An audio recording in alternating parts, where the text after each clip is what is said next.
Je fais une série de petites vidéos purement techniques pour informer de la notion, de certaines notions, parce que à cause de toutes les campagnes haineuses et toute l'espèce d'hystérie des réseaux sociaux, c'est vrai que c'est plutôt utile d'avoir des mémos qui rappellent qui fait quoi.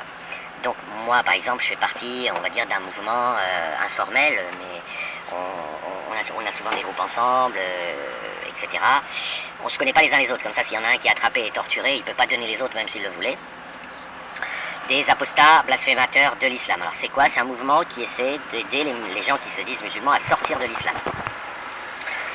Alors ne pas confondre avec, ça n'a rien de politique, c'est totalement apolitique, il n'y a pas de... Bon, ça peut, chacun a ses opinions, globalement, on va dire, on est proche de la laïcité, mais pas au sens des définitions officielles qui ne veulent pas dire grand-chose d'ailleurs, mais au sens de...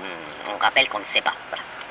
C'est une forme d'agnosticisme, et on a beaucoup dans notre mouvement de gens qui ont beaucoup d'abonnés. Moi c'est pas mon cas parce que je fais des archives assez compliquées, mais on a beaucoup de gens qui font beaucoup de vues sur démontrant que les religions sont illégitimes à se positionner dans la société comme elles le font, d'une manière générale, hein, et toutes les religions, et on dénonce les méthodes criminelles de l'islam qui consistent à faire du chantage, à l'enfer hein, en l'occurrence, et à mener des combats pour forcer à adhérer à des théories. Voilà. C'est un peu comme si les gens qui défendent la théorie des cordes vous intimidaient pour que vous disiez oui, la théorie des cordes est vraie. Voilà. En gros, c'est un mouvement comme ça. Alors, évidemment, les activistes de l'islam, alors on n'est pas du tout puissant, hein, on n'est pas un mouvement puissant, mais voilà, chacun fait ses petites publications, mais bon, c'est une allergie. Voilà, les musulmans font une totale allergie. Pourquoi? Parce que c'est d'anciens musulmans, les principaux moteurs. Hein. Moi, je suis un archiviste, j'apporte un peu de technique scientifique, de vision globale, mais globalement, 90, peut-être pas 99, mais 80 à 90% de cette tendance, ce sont des gens qui connaissent mieux l'islam que les musulmans, parce qu'ils ont été obligés de fouiller la maison islam de la cave au grenier avant d'en sortir, à cause du pari pascal dont ils étaient victimes. Il faut rappeler que eux, c'est d'anciens musulmans. Ils n'ont pas toujours été non-musulmans. Donc, ils ont dû se convaincre à 100% qu'il n'y a pas d'enfer, en tout cas pas celui décrit par l'islam, aux conditions de l'islam, hein, pour arriver à sortir, ce qui les a amenés à fouiller tous les textes. Donc ils ont une culture islamique et une compréhension de l'islam extrêmement approfondie. Ce que n'a pas le musulman, puisque le musulman il peut se dispenser de connaître l'islam, il dit je suis musulman, j'irai pas en enfer, fin de l'histoire, il va rechercher des tuyaux quand il a le temps, il fait ses obligations officielles, il écoute l'imam à la mosquée, voilà. Et surtout, quand un musulman croise un apostat, ou un blasphémateur, mais un blasphémateur qui l'identifie comme faisant partie du mouvement des apostats, toutes ces antennes se mettent à vibrer parce qu'il se dit j'ai affaire à quelqu'un qui ne croit plus, qui a donc développé des raisons de ne plus croire à l'islam. Or c'est très exactement ce que le musulman veut, en moyenne même modérée, hein. C'est ce dont il ne veut jamais entendre parler, pour des raisons complexes que je ne vais pas développer dans cette vidéo, mais en fait pour garder, ça s'appelle la lutte contre les baisses de foi, puisque l'islam est la seule religion où quand vous commencez à douter, vous devez faire des tas d'exercices pour arriver à tuer ce doute. Et du coup, celui qui a tellement douté qu'il est sorti de l'islam et qui ne croit plus au Coran, ça représente, ça lui donne une espèce de vertige. C'est pour ça que dans tous les... la voix des musulmans elle change. Par exemple, même quand l'apostat est très gentil. L'autre jour, j'ai enregistré Zoro et compagnie, qui ont fait monter Lina qui est une ancienne musulmane très douce, qui parle très lentement, et qui est passée au christianisme.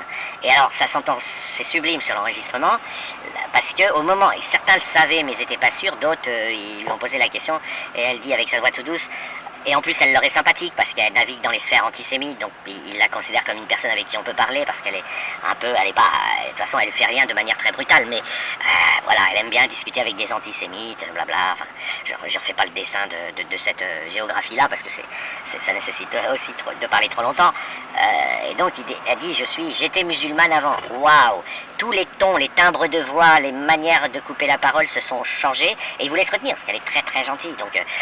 mais ils avaient envie de... C'était comme s'ils faisaient de l'urticaire ou une allergie. Ils n'arrivaient pas à lui parler normalement.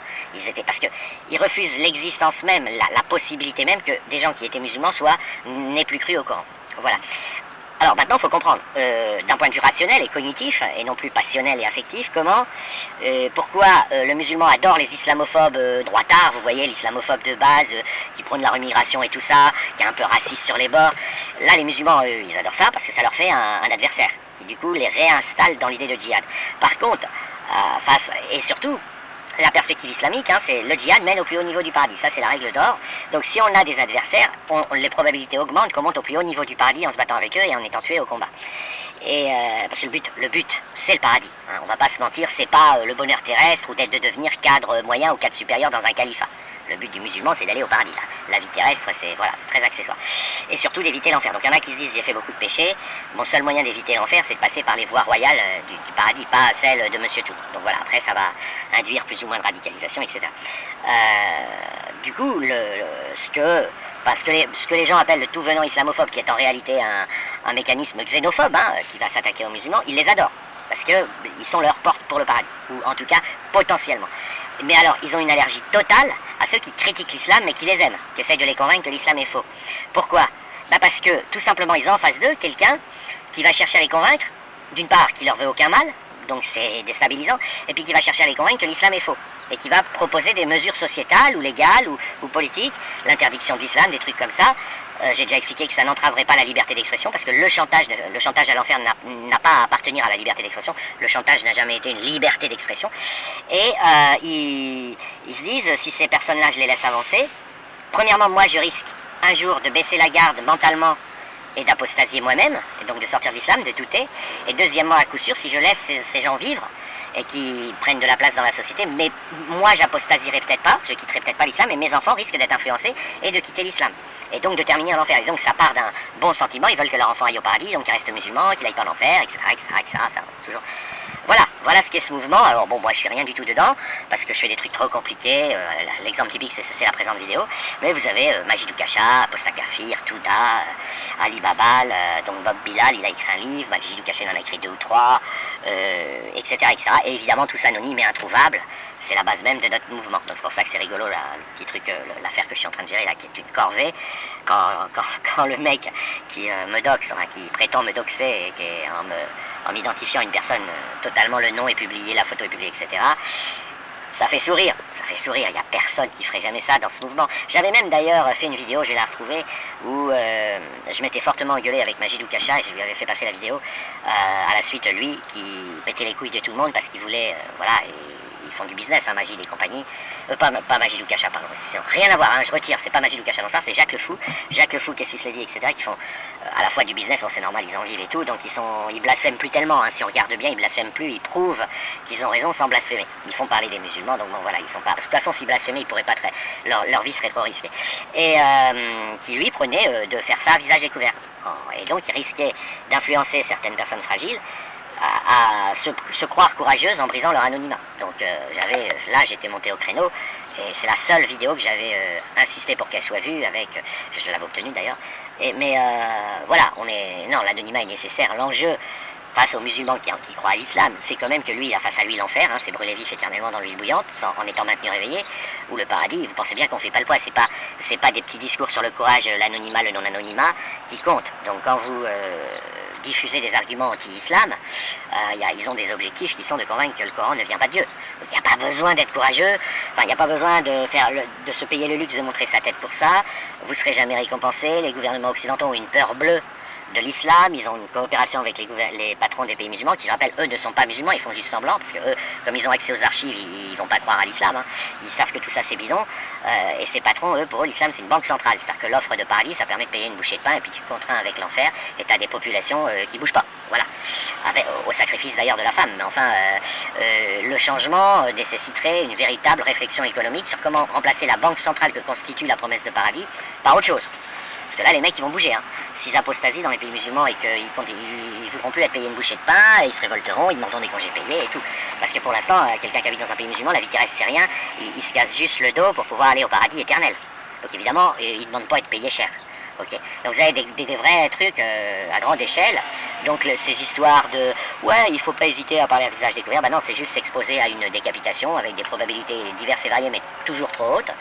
Et ça mène nulle part, parce que l'objectif, en plus, vous offrez comme ticket de train pour le paradis ou ticket d'avion pour le paradis, parce que pour un littéraliste, vous tuez, ça l'envoie direct au paradis. Si vous êtes un critique de l'islam au sens quelqu'un qui dit que c'est faux, le tuer est une nécessité en islam. Et par ailleurs, ils ont vraiment ils ont une allergie totale à nous, parce que, je sais pas si je l'ai déjà dit, mais je vais le redire, hein, accepter qu'on existe, ou de nous parler, c'est éventuellement prendre le risque de douter. Mais si tu doutes et que tu apostasies, donc ils sont dans l'anticipation d'un apostasie future contre lequel ils luttent, c'est direction l'enfer absolu. Donc vous voyez, autant le raciste, ça va être son copain parce qu'il lui propose de l'envoyer au paradis dans une bagarre bon enfant, même si ça apparaît pas bon enfant quand, dans la réalité à nous, hein, occidentaux, pour nous la vitesse c'est important, la souffrance, l'empathie, tout ça c'est des valeurs importantes pour nous, mais pour eux, ils sont dans une vision, ils s'interalimentent, vous voyez. Par contre, celui qui lui parle gentiment mais qui souhaite le convaincre que l'islam est faux, c'est quelqu'un qui risque, dans 3 ans, de le faire tellement douter qu'il apostasera, il se dit, mais si j'apostasie dans 3 ans, je pars direct en enfer, parce qu'il est à T-3, il est 3 ans plus tôt, et il se dit, je veux même pas, je vais anticiper et empêcher ce risque.